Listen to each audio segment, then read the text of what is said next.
ఓం శ్రీ మాత్రే నమః. ఓం శ్రీ గురుభ్యో నమః. అందరికీ నమస్కారం. భారతీయ హిందూ సాంప్రదాయంకి స్వాగతం. నా పేరు తాడీశ్వరి.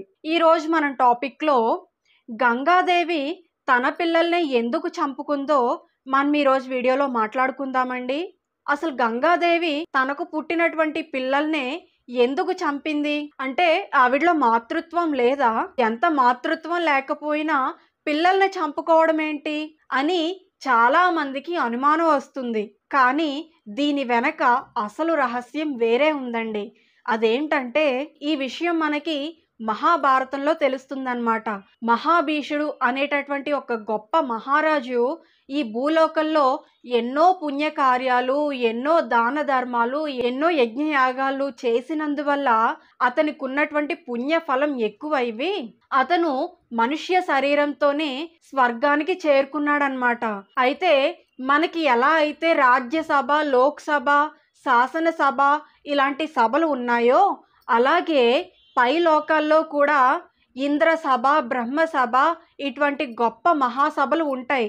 ఒకసారి బ్రహ్మగారు మహాభీషుణ్ణి కూడా తన సభకు ఆహ్వానించడం జరిగిందనమాట.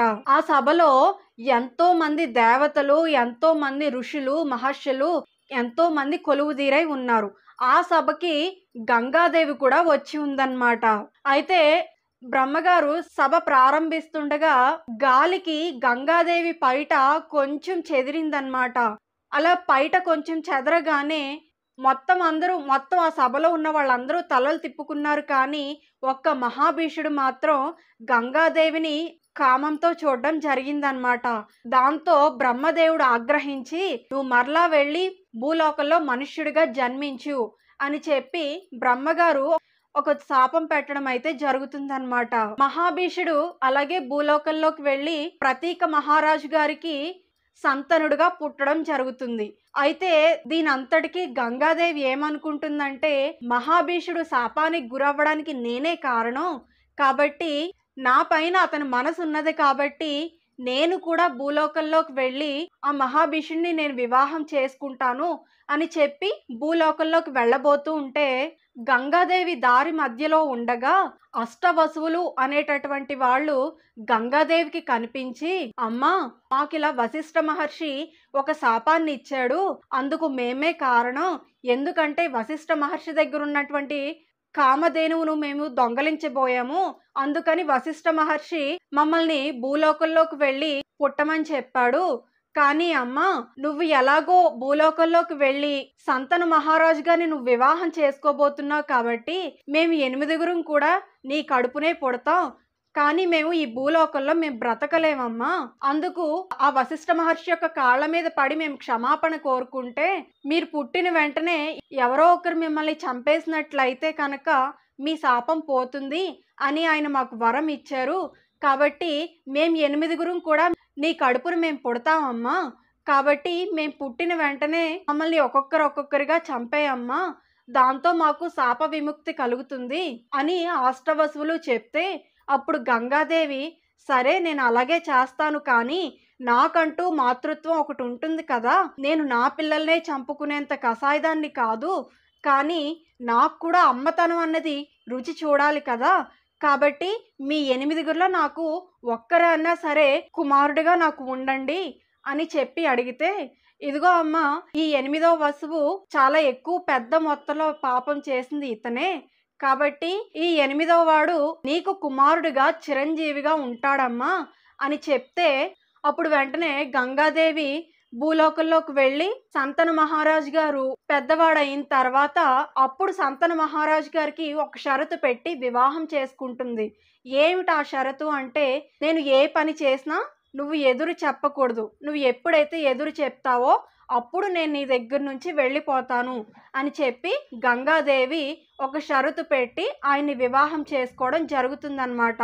అందుకు ఆయన కూడా ఒప్పుకోవడం జరుగుతుంది. ఇలా కొన్నాళ్ళు గడిచిన తర్వాత సంతన మహారాజు గారికి గంగాదేవికి మొదటి కుమారుడు పుట్టగానే ఆ కుమారుడిని తీసుకొని వెళ్ళి గంగలో వదిలేసి వచ్చేసిందనమాట. కానీ సంతన మహారాజు గారు అక్కడ అడగలేకపోయారు. ఎందుకంటే అక్కడ షరతు ఉంది కదా, ఒకవేళ అడిగినట్లయితే నేను వెళ్ళిపోతాను అని చెప్పింది కదా, కాబట్టి సంతన మహారాజు గారు ఏమీ మాట్లాడకుండా ఊరుకున్నారు. అలా 7 పుట్టారు.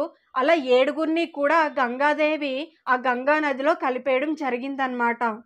చిట్ట చివరిగా 8వ వాడు పుట్టాడు. వీడు బ్రతకాలి కదా!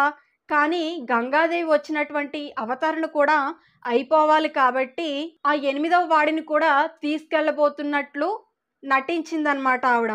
అలా తీసుకెళ్ళిపోతున్నట్లు నటిస్తే, సంతన మహారాజు గారు అప్పటి వరకు మాట్లాడలేదు కానీ, ఈ 8వ వాడు మాత్రం చచ్చిపోవడానికి వీల్లేదు, నాకు కుమారుడుగా కావాలి అని అనుకొని, గంగాదేవి చంపేస్తుందేమో అని సంతనుడు భయపడి వాడిని రక్షించుకోవడం కోసం అప్పుడు గంగాదేవితో ఆయన అంటారు, ఆగు, ఎందుకు నువ్వు ఈ పని చేస్తున్నావు, ఎందుకు మన కుమారుల్ని చంపేస్తున్నావు అని అడిగితే, అప్పుడు గంగాదేవి, నేను నీకు మొదట్లోనే షరతు పెట్టాను, నేను ఏం చేసినా నువ్వు అడగకూడదని, కాబట్టి ఇప్పుడు నువ్వు నన్ను ప్రశ్నించావు కాబట్టి వీడిని నీకు విడిచిపెట్టి వెళ్ళిపోతున్నాను, కానీ వీడిని నేను చంపను, వీడిని కొన్నాళ్ల పాటు నాతో తీసుకుని వెళ్ళి వీడికి అవసరమైన విద్యలన్నిటినీ నేర్పించి అప్పుడు నీకు అప్పచెప్తాను అని చెప్పి ఆ కుమారుణ్ణి తనతోనే తీసుకుని వెళ్ళి కొన్నాళ్ల పాటు ఆ కుమారుడికి విద్యాభ్యాసం అవి నేర్పించి తర్వాత సంతన మహారాజు గారి దగ్గరికి పంపిస్తుందన్నమాట.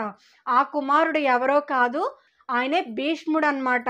కాబట్టి గంగాదేవి తన కుమారులను ఎందుకు చంపిందో మనం ఈరోజు వీడియోలో తెలుసుకున్నాం కదా. ఈ వీడియో కనుక మీకు నచ్చినట్లయితే తప్పకుండా లైక్ చేసి, షేర్ చేసి, సబ్స్క్రైబ్ చేసుకోండి. మరిన్ని ఇంట్రెస్టింగ్ వీడియోస్ కోసం మన ఛానల్ను సబ్స్క్రైబ్ చేయండి. మనం మరొక మంచి వీడియోతో కలుద్దామండి. అంతవరకు సెలవు. సర్వం శ్రీ ఈశ్వరార్పణమస్తు.